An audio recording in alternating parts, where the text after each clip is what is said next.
Secretary Wright, thanks so much for joining us at Media Row. It's our first time here. We're very excited. We're coming off the State of the Union address. I want to get your reaction to it. What was it like last night to be in the room? Oh, it's electric to be in that room. I mean, the honor to be at a State of the Union address. And of course, it's President Trump. I had high hopes, high expectations, and amazingly, he exceeded them. And everyone around me felt that. The address was optimistic. It was focused on America and Americans. It was celebrating American heroes. It was celebrating the idea of the American dream and everyone's pursuit of it. The president outlined a few barriers to the American dream and what he's doing to address those. You can see the way he speaks, the way he addresses, the way he rolls. He has one constituency. It's not this business group or that business group or this region or that region. He's just there for the American people. And he's not afraid to step on toes if it's for progress for the American people. I left that night very proud, very electric, and so did my wife. I have been doing interviews today, and I've heard a little bit about the president's preparation process and how he really pores over every detail. I'm wondering if you saw him prepare for the State of the Union address, if you spoke to him about it at all, what it was like leading up to this really big moment, the first State of the Union address of his administration. It was, and of course, he doesn't need my help speech writing. But fortunately for me, he's very passionate about energy. He gets that energy is not one industry. It's the industry that enables everything else. You know, it's sort of the foundation of a society. I summarize President Trump's agenda very simply. His goal is to lower costs for Americans and raise their wages. And how do you do that? Well, one of the key ways you do that is you grow American energy production and make energy less expensive. So it's cheaper to fill your gas tank. It's cheaper to buy an airline ticket. It's cheaper to pay your electricity bill. And if you do that, not only can Americans pay their bills less, but businesses say, hey, I want to put my factory here. I want to build my data center here. I'm going to reshore my steel manufacturing that used to be, in China. I'm going to do it here in the United States. And when you do that, they've got to hire a bunch of Americans. That starts to bid up wages. The one metric he looks at most is what's the real wages of Americans. So like Joe Biden, wages went up, but prices went up more. So the real wages of Americans actually declined. President Trump's metric is, are your real wages, adjusted for inflation, are they going up? And he knows low-cost, abundant energy is a pathway to raise your wages and lower your costs. Last night really set the tone, I think, moving into 2026, really for the rest of 2026 in the year. That big buzzword that we've heard has been affordability, and it's something that the Democrats have tried to claim, and we're seeing the White House and the administration kind of try to take that back. From your perspective as Secretary of Energy, what is your message on affordability? Oh, look, the previous administration had what we call energy subtraction policies. They bragged about how many coal plants they closed, how many natural gas plants they closed. Then they subsidized, meaning they took American taxpayer money to build intermittent energy sources that sometimes work and sometimes don't work. And guess what? Electricity prices went up by 30%. And we didn't have any reshoring of jobs here, any bidding up of wages, more expensive energy, no new jobs. So that President Trump got elected, I think, because Americans recognize that's nonsense. And his goal, and my job every day, is to make it so that we can grow our energy production to do the opposite. President Trump stopped the closure of 17 gigawatts of coal power plants. That's like enough energy to power, 12 million homes, 15 million homes. That would have been closed. How are we going to win the AI race if we're shrinking our ability to produce electricity? And states that produce less electricity today than they did 5 or 10 years ago, California, New York, Maryland, those are the states with rising electricity prices. States that have grown their production of electricity because new businesses have gone there and invested in there, they actually have much lower electricity prices. So the Democrats are now trying to push this message that you don't want data centers. They're going to raise your electricity prices. Bernie Sanders said we need a moratorium on it, which means we want China to lead on AI, China to be the massive industrial power in the world. And don't worry, we're just going to cower afraid here in America. President Trump's the opposite.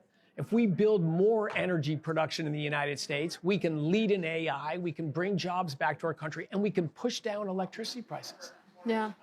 The data centers is really interesting. It's kind of this AI, I think, is really crept up, especially as a journalist. All of a sudden, I have to be thinking about how I'm going to use AI and where are the ethics with that. If you could expand a little bit on the data centers, what's the administration's stance on the data centers, and how are you guys handling that in the coming months? So the stance is AI's coming. It is a disruptive technology. I think there'll be way more positives than negatives, but any new powerful tool, it's going to have downsides too. I get the concerns about it, and believe me, we talk about those all the time. But they're going to be built. Do we want them built in China? Do we want them built in the Middle East? Do we want them to be built overseas, or do we want them built in America? We want them to be built in America, because they will also drive the pace of scientific discovery. So many cancers that are death sentences today, in 5 or 10 years, they'll just be manageable conditions. Oh, that's a bummer. I got that. I'm gonna use this treatment, instead of, oh my God, how much long do I have to live? So I am very excited about the scientific progress from AI, but President Trump's been also very clear-eyed with all the data center developers that I want you to build those data centers here in the US. I want those jobs and that tax money here, but you can't raise electricity prices for the neighbors and the communities where they're developed. They've come to the table. They agree with President Trump's vision, and they've agreed to do just that. In fact, right before the State of the Union address last night, the Indiana utility filed a thing with the ratepayers to lower the electricity rates in the state of Indiana. Like, we never heard that during the Biden administration.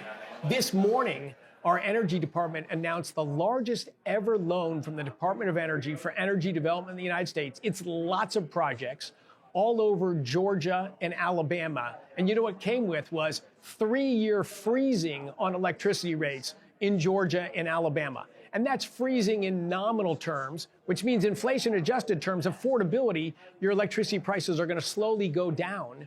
We want to see other states rate freezes or rate declines, as opposed to the 30% price rise during the Biden administration. But that can be done. That's the differential approach of President Trump. Act like a businessman, deal with businesses like a businessman, and don't focus on helping this group or that group. Just focus on, if it's a win for the American people, let's do that. If it sounds sexy and it sounds cool, but it's going to be a loss for the American people, don't do that. It's pretty simple. Susie Wiles has said that cabinet officials are going to hit the road leading up to the 2026 midterms. Will we see you on the road? How will you be utilized ahead of the 2026 midterms? Headed to Texas tomorrow morning. Wow. Headed to Texas tomorrow morning to visit some large industrial facilities in South Texas that employ proud, hardworking Americans that we want to see grow and expand. And I'll be there with the president day after tomorrow. So yes, because the message, everything he's doing is going to drive costs down and lift wages up, but there's always a lag effect. You know, there's a little bit that's been felt so far, but the Americans don't feel the full brunt of the impact of the actions he's already taken yet. We want to see Americans feel that. We want to bounce in their step. We want to see their optimism coming back. But they've been through a rough 4 years where just their prices went up. You can't drop prices overnight. So it's a process, but the progress of the Trump administration is tremendous. We want to accelerate that process so all Americans feel it in their heart. They feel their dreams coming a little closer.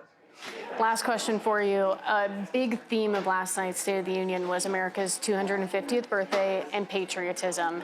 How are you celebrating America's 250th birthday? Can we expect anything coming from the Energy Department on celebrations? Oh, we'll see. You'll see I've gotten that a lot on today.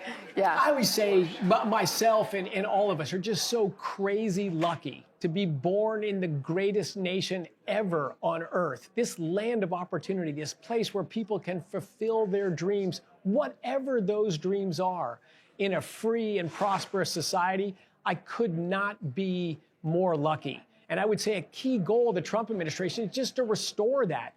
America's gotten off track. We've lost belief that we're a great nation, that a free people is the road to prosperity. We've gone to this top-down, big government pessimism that we saw during the Biden administration, we saw during the Obama administration. President Trump wants Americans to feel proud and feel their future. For me, the founding fathers are among my greatest heroes, intellectually, politically, and the way they lived their lives. When George Washington, after 2 terms, he could have been elected a 3rd time, and he said, it's time for someone else, and he went home. His leadership was not about George Washington. It was about America. President Trump works 7 days a week. He doesn't need to do this job, but he loves this country, and he wants to bring that American dream closer to reach for people. That inspires everyone in the cabinet to dig deep and run fast. Well, we'll leave it there. Thanks so much. I appreciate it. Thank you. Great talking with you.